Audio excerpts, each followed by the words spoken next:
नमस्कार, जय भीम, सत श्री अकाल, आदाब। मैं उमेश करुणा और आप देख रहे बीएच न्यूज नेटवर्क।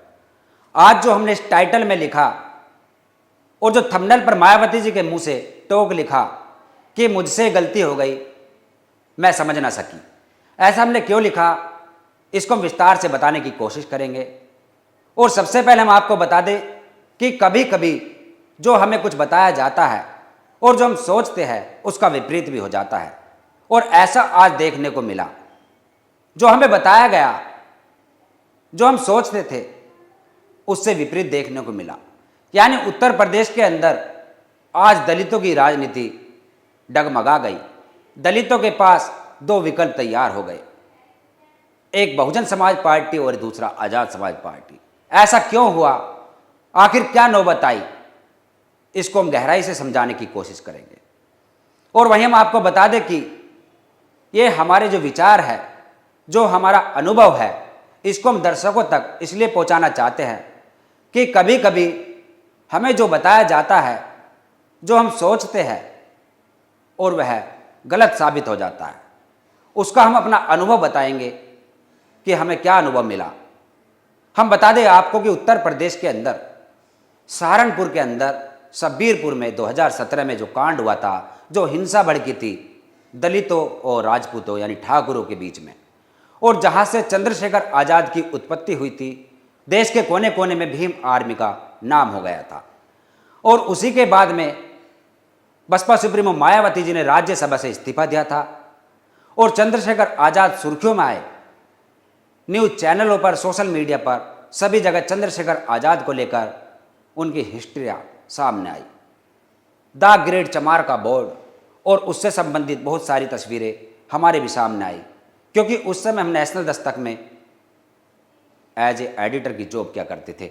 और उसके बाद जो हमने देखा कि चंद्रशेखर आजाद के ऊपर रासुका लगी और मायावती जी को, जो उनके गुप्तचर है, जो उनको सूचनाएं देते हैं, जो उनको बात बताते हैं, उन्होंने पता नहीं क्या बताया कि मायावती जी ने चंद्रशेखर आजाद के ऊपर आरोप लगाए।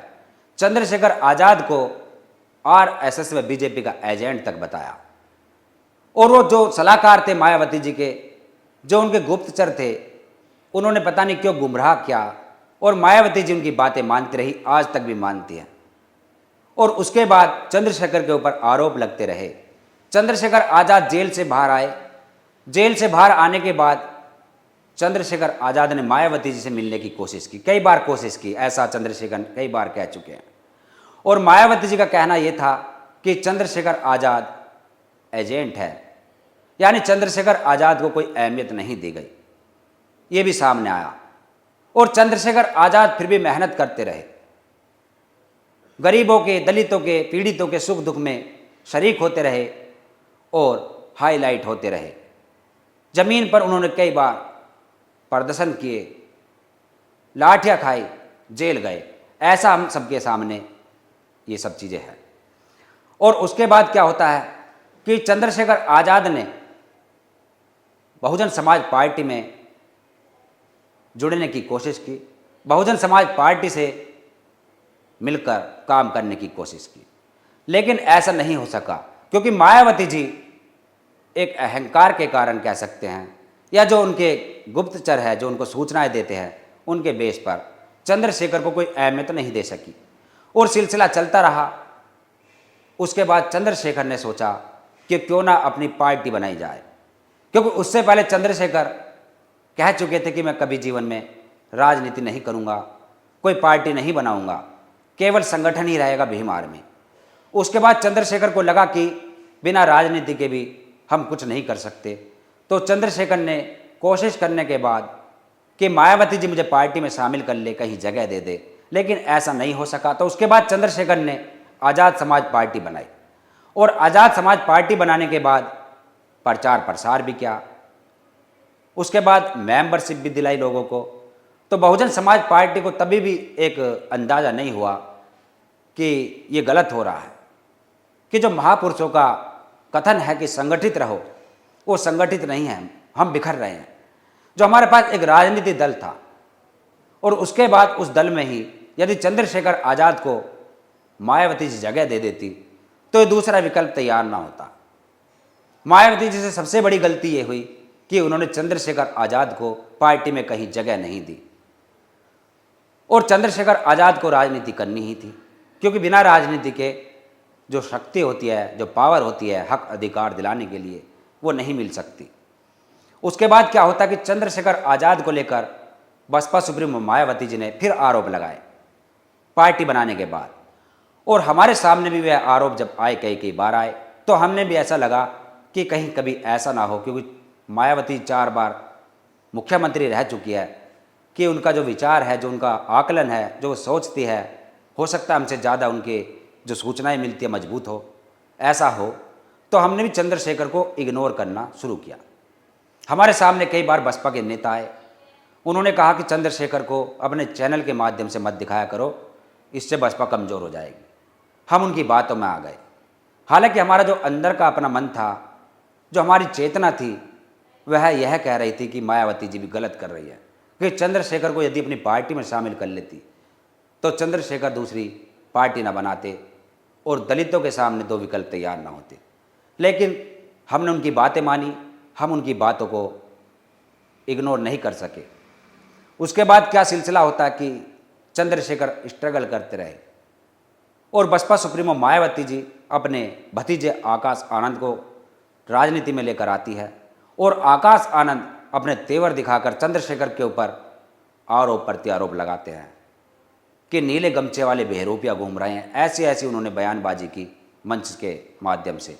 लेकिन जो समाज एकजुट हुआ, जो समाज जानने लगा कि आखिर क्या हो रहा है, उस समाज ने चंद्रशेखर आज़ाद को अपना नेता माना, और उसी का नतीजा मिला कि चंद्रशेखर आज़ाद नगीना से 1.5 लाख वोटों से जीत हासिल कर सके।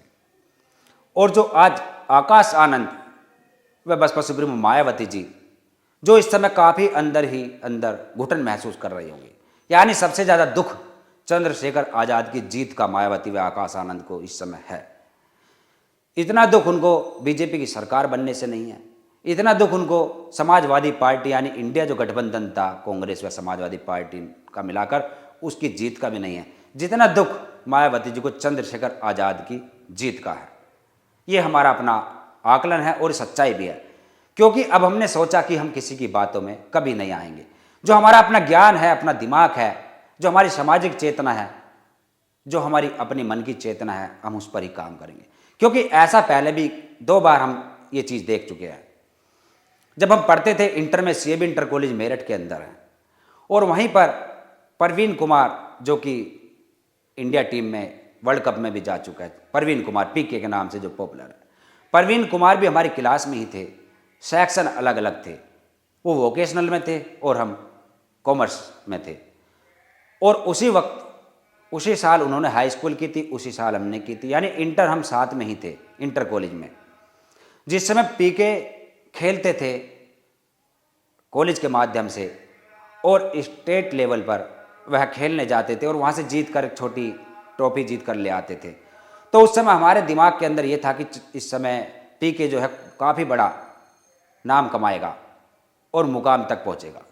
लेकिन हमारे सामने उस समय भी कुछ लोग ऐसे भी थे जो कि इस तरीके की बातें करते, नेगेटिव बात फैलाते हैं। उन्होंने कहा कि ये बस यहीं तक सीमित रहेगा और ये अपना नुकसान कर रहा है, पढ़ाई में ध्यान नहीं देता, केवल खेल खेल की तरफ जाता है। हमारे दिमाग में उनकी बातें पड़ गई। हमने सोचा कि ऐसा हो सकता है, सही कह रहे हो, कि परवीन कुमार यहीं तक ही सिमट कर रह जाएगा, इससे आगे नहीं बढ़ेगा। 2 साल बाद परवीन कुमार आईपीएल में खेलता हुआ दिखाई दिया। यानी जो हमारे अंदर अपनी चेतना थी उससे अलग हटकर हमने उन लोगों की मान ली जो कि पीके से जलेसी रखते थे, और फिर हम गलत साबित हुए। उसके कुछ समय बाद पीके वर्ल्ड कप में खेलता हुआ दिखाई दिया, तो हमें लगा कि जो हमें बताया जाता है, जो हम खुद सोचते हैं, फिर वह कभी कभी गलत साबित होता है। और उसके बाद दूसरी बार हम यहाँ गलत साबित हुए कि चंद्रशेखर आज़ाद को लेकर जो हमें बताया गया, उसके खिलाफ जो हमारे मन के अंदर, दिमाग के अंदर बातें भरी गई, और आज चंद्रशेखर आज़ाद जो कि सांसद बन गया, यानी एक सीढ़ी उसने अपनी पाली, और हम गलत साबित हुए।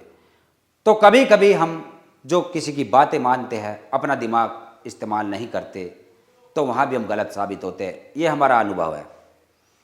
पीके आज काफ़ी बड़ा रेस्टोरेंट चल रहा है पीके के नाम से, काफ़ी उसने अपना रुतबा खड़ा कर लिया है। मेरठ में अभी पिछले वर्ष वार्ड के चुनाव हुए थे, यानी मेयर के चुनाव हुए थे। उस मेयर के चुनाव में हमारी माता जी भी चुनाव में प्रत्याशी थी वार्ड नंबर 1 से, जो कि आज वर्तमान में पार्षद हैं जनरल सीट से, दूसरी बार लगातार पार्षद बनी। और उस वक्त हमारे वार्ड में हर पार्टियों के प्रत्याशी लड़ रहे थे। तो हमारे सामने एक बात आई चुनाव से 2-3 दिन पहले, जो रोड शो होता है, कि चंद्रशेखर आज़ाद भी रोड शो में आ रहे हैं अपने प्रत्याशी के लिए। तो हमें बहुत अचंभा हुआ, गलत लगा। हमें लगा कि यदि चंद्रशेखर आज़ाद रोड शो में आ जाते हैं तो हमारी माताजी चुनाव हार जाएंगी, क्योंकि चंद्रशेखर आज़ाद का प्रभाव पड़ेगा, दलित बहुल्य आबादी है यहाँ पर, और वोट बढ़ जाएगी। लेकिन हमारे अंदर से, अपने मन से एक आवाज़ ये भी आ रही है कि चंद्रशेखर आज़ाद काफ़ी समझदार है और चंद्रशेखर आज़ाद यहाँ नहीं आ पाएंगे, नहीं आएंगे। और ऐसा ही हुआ। चंद्रशेखर आज़ाद हमारे वार्ड में नहीं आए। हमारे क्या, किसी भी वार्ड में उन्होंने ये छोटी राजनीति में नहीं पड़े। हालांकि चंद्रशेखर आज़ाद ने अपनी जगह कमल वालिया को यहाँ भेजा था, जो कि हमारे ही सामने से स्वागत के लिए जा रहे थे। डॉक्टर बाबा साहब अम्बेडकर जी की प्रतिमा में उन्होंने माल्यार्पण किया और उसके बाद हमारे आंखों के सामने वो निकल कर जा रहे थे। हमने ऐसा हाथ खड़ा कर दिया और वो निकल कर चले गए थे। हमारा जो ऑफिस है, कार्यालय है, वह रोड पर पड़ता है, ऑन रोड। और जो आज़ाद समाज पार्टी का प्रत्याशी था वह थोड़ा अंदर है, तो हमारे बाहर से ही निकल कर जाना होता है, कि समाज 2 भागों में बट गया। और आज भी यदि बसपा सुप्रीमो मायावती जी दिमाग पर जोर दे, अपना अहंकार तोड़ दे और आज़ाद समाज पार्टी का बहुजन समाज पार्टी में ही विलय कर ले, किसी भी तरीके से कोई भी ऐसा रास्ता निकाल ले कि चंद्रशेखर आज़ाद, जो कि अपनी ऊर्जा 2 भागों में बट रही है, उसको एक ही तरफ लेकर आ जाए और समाज संगठित हो जाए, ये जो 2 विकल्पों का ऑप्शन है ये दिमाग से निकल जाए और समाज एकजुट हो जाए। यानी नुकसान हो रहा है, काफ़ी बड़ा नुकसान होगा, फायदा कुछ नहीं होगा। मनुवादी इस चीज़ का इंतज़ार करते हैं कि कैसे ही समाज बटे, और वही आज सिचुएशन हमारे सामने खड़ी हो गई है। क्योंकि चंद्रशेखर आज़ाद सांसद बनने के बाद शांत नहीं बैठने वाले। चंद्रशेखर आज़ाद अपनी पार्टी को, आज़ाद समाज पार्टी को काफ़ी बड़ा फैलाव करने की कोशिश में है और करेंगे भी, क्योंकि एक पहली सीढ़ी चढ़ चुके हैं और उसके बाद आगे की सीढ़ियाँ उनके लिए आसान भी है। और यहीं से एक विकल्प होता है कि चंद्रशेखर आज़ाद व मायावती जी दोनों आपस में बैठकर जो बातें हुई उनको भूल जाए। वहीं जो हमारे सामने एक सबसे बड़ा संकट है, यानी द्रोणाचार्य इस समय मायावती जी है, क्योंकि वह नहीं चाहती कि आकाश आनंद से बड़ा कोई धनुधारी बन सके। आकाश आनंद ही पार्टी की बागडोर संभाले और वही एक अर्जुन बन सके। और चंद्रशेखर आज़ाद इस समय एकलव्य है मायावती जी की नज़रों में, यानी कि उसके अंदर काबिलियत तो है, सब कुछ है, मायावती जी को पता है।